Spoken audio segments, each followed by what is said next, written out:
Welcome again to those of you straggling in a little bit late. I'm Tom Nagorski again, and a moment ago I was talking about our exhibition of Buddhist treasures that have been in our galleries for the last few months from Myanmar.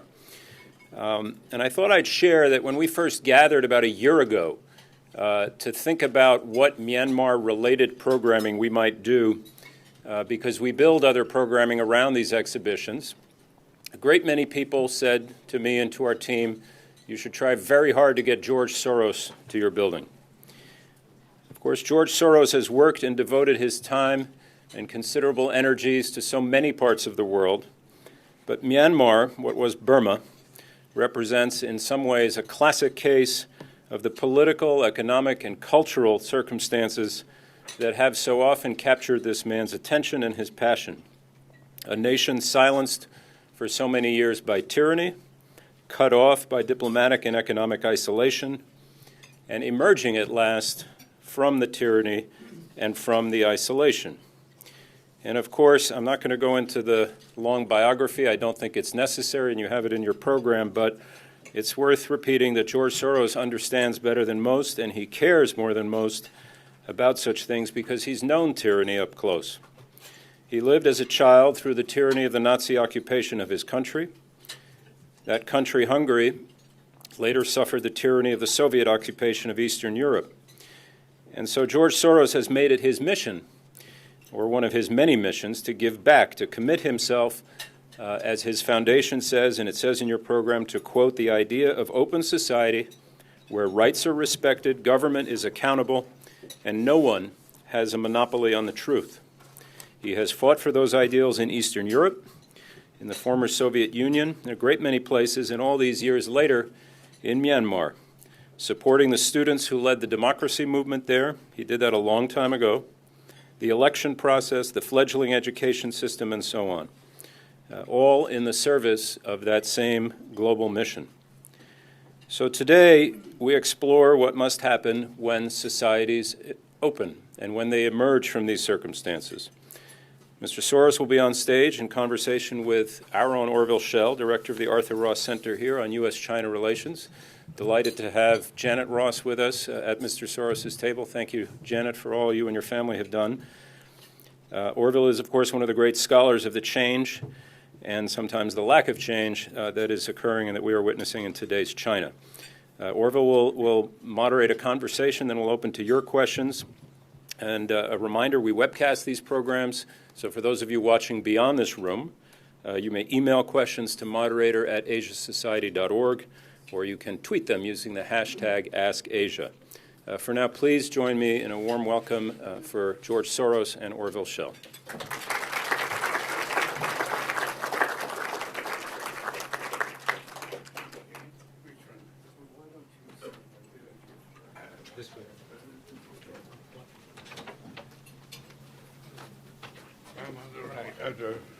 First. Oh, okay. You want to look? Yes. No, I think.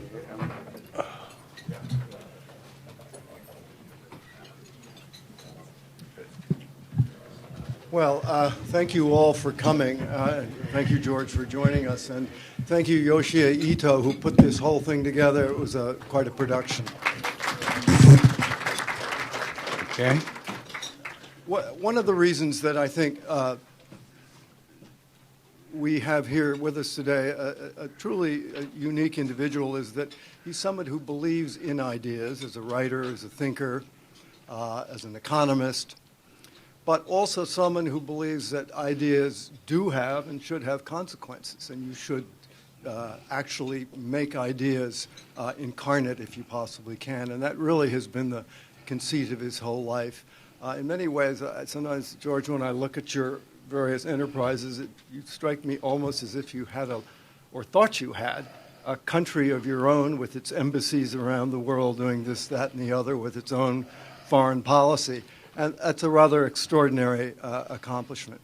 And so this reaches out to many, many places in the world. And we thought, given the fact that we have this wonderful show you can stop in and see on the Buddhist art of Myanmar, want to quickly start there, but then to range elsewhere around the world where George and his foundation, the Open Society, Institute and Foundation have had quite an effect. So, George, let's start with Myanmar, and maybe explain a little bit why you got interested in this rather out-of-the-way place at a time when everybody else pretty much abandoned ship, namely around 1989. Okay. Well, actually, we were engaged before when the democracy movement was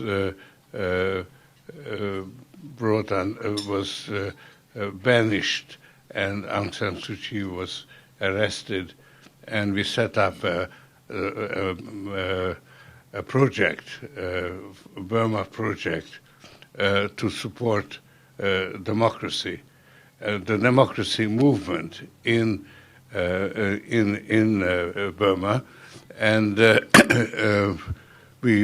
that's now more than 20 years ago, actually.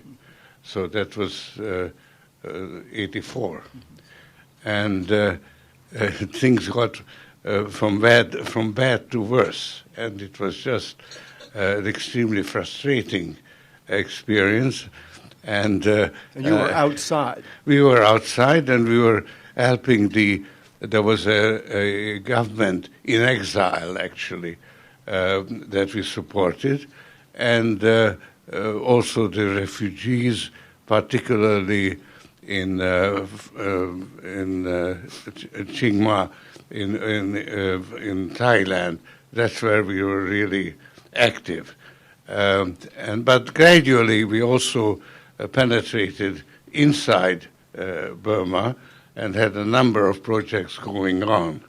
But as I say, things got worse and worse. I was getting more and more impatient. I cut the funding, kept on reducing it because it seemed to be not getting anywhere, which actually made the whole thing much more effective, because the amounts we were distributing to civil society inside Burma were, extremely small, like $50 kind of grants, and therefore usually foundations acquire people who take advantage of the foundation, but there was not much advantage to be had. So we had really only the stalwarts who really believed in what they were doing. And then when it seemed like it couldn't get any worse, then there was a breakthrough. And then in 2011, at Christmas, I went to Burma as a student, as a tourist, and also stopped by in Naypyidaw and met with the president and his close entourage, which were basically 3 or 4 ministers who were very close to him, and they were the people pushing the reform, and they invited me to set up an official presence there, knowing full well that we were present unofficially, which we did. And in particular, the president asked to help build up a think tank that they were using to advise them on legislation and the reform program. And that think tank became the main intellectual push for reform, run by Zhao, who is somebody who had come back to help. So he had left. He was a professor of economics, and he's doing a terrific job there. So it was a long payoff. sticking to it kind of paid off 20 years later, because we then had a very solid foundation in civil society and could be helpful to the government as well. It's sort of the difference between a long-term investment and a short-term investment. Well, I don't think that I ever had a financial investment as long-term as that. Well, the big difference between investing and being a philanthropist is when you're investing, you're purely interested in winning, whereas when you run what I call a political philanthropy, you have to stand for principles, and you have to fight losing battles. And if you fight them, eventually you may win. But you also, if I may say, have lost a few.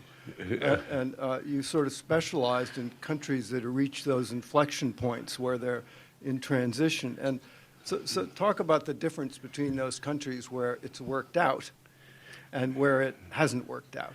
Well, my first major effort, my first one was in South Africa, but afterwards Eastern Europe, when the Soviet Union, the Soviet Empire collapsed, and as the empire collapsed, I moved in and picked up the pieces. First in Hungary in 1984, and then Poland in 87, China in 87 as well. So this is how the Soros Empire was replacing the Soviet Empire. And how do you think you're doing in your imperial ambitions? Well, as you can see, you take Russia, which is actually where I'm most involved currently, and it's a replay, but of what we went through at the time of the collapse of the Soviet Union. But unfortunately, the big difference is that then you had a moribund Soviet Union, and you had an emerging European Union. It was the height of the European Union, of the integration. And now you have the reverse. You have a resurgent Russia, and unfortunately, a disintegrating European Union. And that's a very sad development. But I think the foundation has made a contribution, so I consider it a success to be involved. And particularly because my main involvement actually in Ukraine, where there is a new Ukraine, which is eager to be part of the European Union and or to be a European democratic country, and actually the people involved, almost every one of them, had been somehow in contact with the foundation. So it's both inside government and civil society. It's all people who I meet, and they tell me that somehow they are connected. And that is very gratifying. So 25 years of work has really paid off. So in that sense, it's similar to Myanmar. I